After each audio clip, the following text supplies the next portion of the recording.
جس نے سیاست کرنی ہے سیاسی جماعتوں کو جوائن کرے, محنت کرے اور اپنی سیاسی جماعت کے بلبوتے پہ آ گیا ہے. یہ کون سا طریقہ کار ہے کہ سرکاری خرچے پہ کچھ لوگوں کو سیاستدان بنایا جا رہا ہے؟ وہ پیدائشی سیاستدان نہیں ہے, وہ سیاسی کارکن نہیں ہے. ان کو ریاستی وسائل اور سرکاری وسائل کے اوپر, ان کو آپ کے خزانے کے اوپر بٹھا دیا گیا ہے. اور آج کل وہ لیڈر بنے پھرتے ہیں, بکواس کرتے پھرتے ہیں آپ کے اور ہمارے خلاف. اس کی طرف نہیں جاتے. کچھ لوگ ذات کی بنیاد پہ عہدوں کی لالچ رکھتے ہیں, حسد بغض پہ غرق ہیں. ہم کسی کا نام لے کے آپ کا اپنا وقت ضائع نہیں کر سکتے. کہ چند شادولے کے چوہے جو کبھی سیاست کا نام نہیں جانتے تھے, جو کسی نہ کسی کی سفارش پہ لگے ہیں, یا عمران روز تھے چند جو آج نام بدل کے اپنی سیٹیں بچانے کے لیے 2 نمبر طریقے سے جیتے ہوئے تھے. اپنی سیٹیں بچانے کے لیے انہوں نے جا کے یہ بیچارہ سی ایم صاحب جو ہے اس کو کہا کہ جناب آپ ان سے نہ ملیں, ان سے مشاورت نہ کریں, یہ ہمارا بیڑا گرک کر دے گا. اگر خدا گواہ ہے ہمارے تو اسمبلی میں 2 یا 3 ممبر ہیں. ہم نے جو گڈ گورننس کا ایجنڈا دیا تھا, اگر آج اس پہ عمل کرتے, میں اور میری جماعت کے ساتھیوں نے آپ سے ٹھیکے نہیں مانگے تھے, آپ سے نوکریاں نہیں مانگی تھی, آپ سے وزارتیں نہیں مانگی تھی, آپ سے گڈ گورننس مانگا تھا, آپ نہیں دے سکے. اور بدلے میں ہماری آواز کو خاموش کرانے کے لیے ہمیں کہا گیا تابعداری کرو.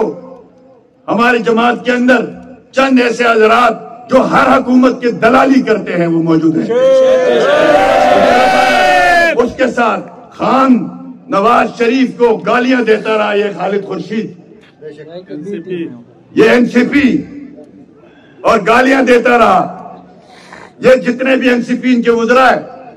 لیکن ہمارے ان حضرات کو توفیق نہیں ہوئی, آج دعوے دار ہے یہ نون لیگ کے, ان کے خلاف بات کر سکے.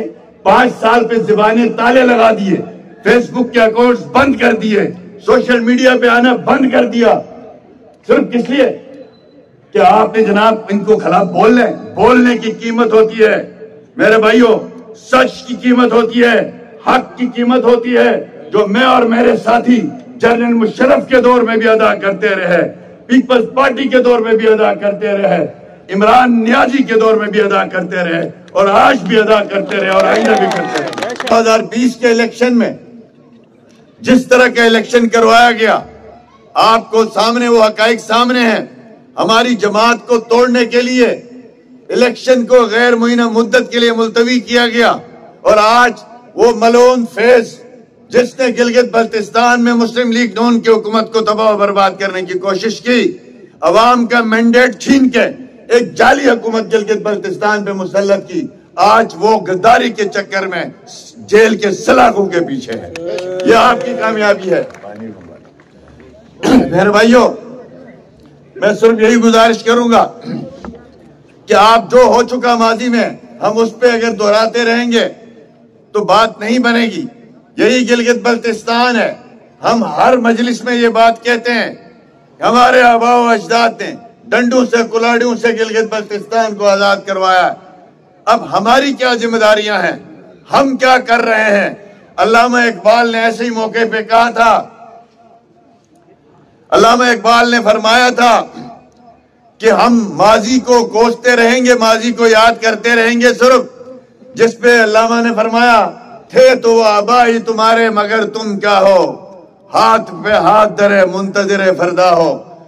میرے بھائیوں, ہم میں سے ہر شخص جو نوجوان ہے, بزرگ ہے, بہن میری بہنیں ہیں, کوئی جج ہے, کوئی وکیل ہے, کوئی بزنس مین ہے, کوئی پولیٹکس کر رہا ہے, ہم لوگ اپنے گریبانوں میں جھانکیں, کیا ہم نے اپنی ذمہ داریوں سے انصاف کیا؟ اب ہم اس وطن کا قرض کس طرح چکا سکتے ہیں؟ دعوے کرنے والے بہت ہیں گلگت بلتستان میں, آ جاتے ہیں اونچی ٹیچی ٹوپیاں پہن کے آپ کے سامنے ڈرامہ بازیاں کرتے ہیں. مجھے بتائیں ان کو حکومتیں ملی, اس گلگت بلتستان کو کیا دیا انہوں نے اپنے ادوار میں؟ ہمارے اس غریب عوام کی مشکلات میں کیا کمی لائے ہے؟ میرے بھائیو, آج میں پوچھ رہا تھا, آج کیا گجر میں کوئی نیا پل بنا ہے؟ ان 5 سالوں میں کردوں میں کوئی نیا پل بنا ہے؟ ڈھانچے میں کوئی پل بنا ہے؟ کوئی سڑک بنی ہے؟ کوئی میگا پروجیکٹ گلگت بلتستان میں ہے؟ تو دعوے کرنے والے تو بہت ہیں۔ میرے بھائیوں، جس جماعت کے ہم سب ورکر ہیں، ہمیں اس بات پہ فخر ہے۔ میں آج آپ کو دو چیزیں ضرور یاد کروانا چاہتا ہوں، جا کے پوچھئے گا اور اس کو ایشو بنائیے گا۔ ہمارے جو نوجوان ہیں، 15 سال میں پاکستان تحریک انتشار کی حکومت ہے، تحریک KPK کے اندر 15 سال سے سندھ میں پیپلز پارٹی کی گورنمنٹ ہے۔ 1986 میں KPK کے اندر GBK میڈیکل کی سیٹیں ٹوٹل 7 تھی، آج 2024 میں بھی 7 ہی 7 ہیں۔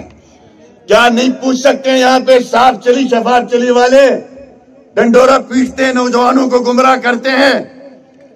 سندھ میں 1986 میں ہماری 6 سیٹیں تھی، آج 2024 میں بھی 6 سیٹیں ہیں۔ نواز شریف کے پنجاب میں آپ کی ٹوٹل 16 سیٹیں تھی 2009 تک۔ نواز شریف صاحب واپس آیا، آپ نے محنت کی، آپ کے ساتھیوں نے محنت کی، ہم نے درخواست کی، آج پنجاب میں 84 میڈیکل کی سیٹیں ہیں۔ ایک ڈاکٹر بنانے کے لیے 2 کروڑ سے زیادہ کا خرچہ ہے۔ پنجاب نے اپنے صوبے کے اندر 20 دانش سکول کھولے، اپنے بجٹ سے کھولے۔ سندھ نے سکول بنایا، کیڈٹ کالج، بلوچستان نے بنایا، KP نے بنائے ہیں۔ ایک کسی بھی نئے میڈیکل کالج پہ آپ کو جگہ نہیں دی۔ پنجاب نے اپنے بجٹ سے بنائے ہوئے صرف دانش سکولوں میں الحمدللہ گزشتہ 10 سال کے اندر اس دھرتی سے، گلگت بلتستان سے 170 بچے دانش سکولوں سے پڑھ کے آج نیشنل لیول پہ خدمات انجام دے رہے ہیں، فری آف کاسٹ، کوئی خرچہ نہیں۔ اس وقت سالانہ 26 سیٹیں ہیں پنجاب کے دانش سکولوں میں، جو میرٹ پہ انتہائی غربت کی بنیاد پہ سلیکٹ کی جاتی ہیں۔ آج گلگت بلتستان میں پہلی MRI مشین لگتی ہے، وہ شہباز شریف صاحب لگاتے ہیں۔ پہلا انجینئرنگ کالج بنتا ہے، وہ نواز شریف صاحب بناتے ہیں۔ پہلا ایکسپریس وے بنتا ہے، نواز شریف بناتا ہے۔ تو آپ مجھے بتائیں، یہ جو دعوے کرتے ہیں آپ کے پاس آ کے ووٹ کے وقتوں میں، ان کے اپنے اپنے صوبوں میں 15 سالوں سے حکومتیں ہیں، پوچھو ان کے لیے گلگت بلتستان کے لیے کیا لائے ہو؟ تو میرے بھائیوں، ہم انشاءاللہ تعالی ہمارے یہاں پہ ایک مخلوط حکومت قائم کی گئی ہے۔ ناگزیر وجوہات کی بنیاد پہ ہم سب کو اس میں شامل ہونا پڑا۔ ہماری جماعت کے سینئر ساتھیوں نے ایک ایجنڈا بنایا۔ ہم نے کہا مخلوط حکومت اگر صحیح کام نہ کرے تو ڈیزاسٹر سے زیادہ خطرناک ہوتی ہے۔ اگر اس کو ہم نے اس میں کوئی ذاتی مطالبہ نہیں رکھا، ہم نے نہیں کہا، میں اور میرے ساتھیوں نے، کہ فلاں کو مشیر لگاؤ، فلاں کو وزیر لگاؤ، فلاں کو جو ہے کوارڈینیٹر لگاؤ، فلاں کی پوسٹنگ کرو، فلاں کو ٹھیکیداری دے دو۔ یہ حکومت کے لوگ یہ لیں، اگر میڈیا کے سامنے آ کے بھی یہ بات کہیں، اگر خدا کی قسم یہ ثابت کر سکے کہ مسلم لیگ نون کے لوگوں نے اس لولی لنگڑی حکومت سے ایک ٹگے کا فائدے کبھی کوئی بات کی ہے، ہم سیاست چھوڑنے کے لیے تیار ہیں۔ ہم نے کیا کہا تھا؟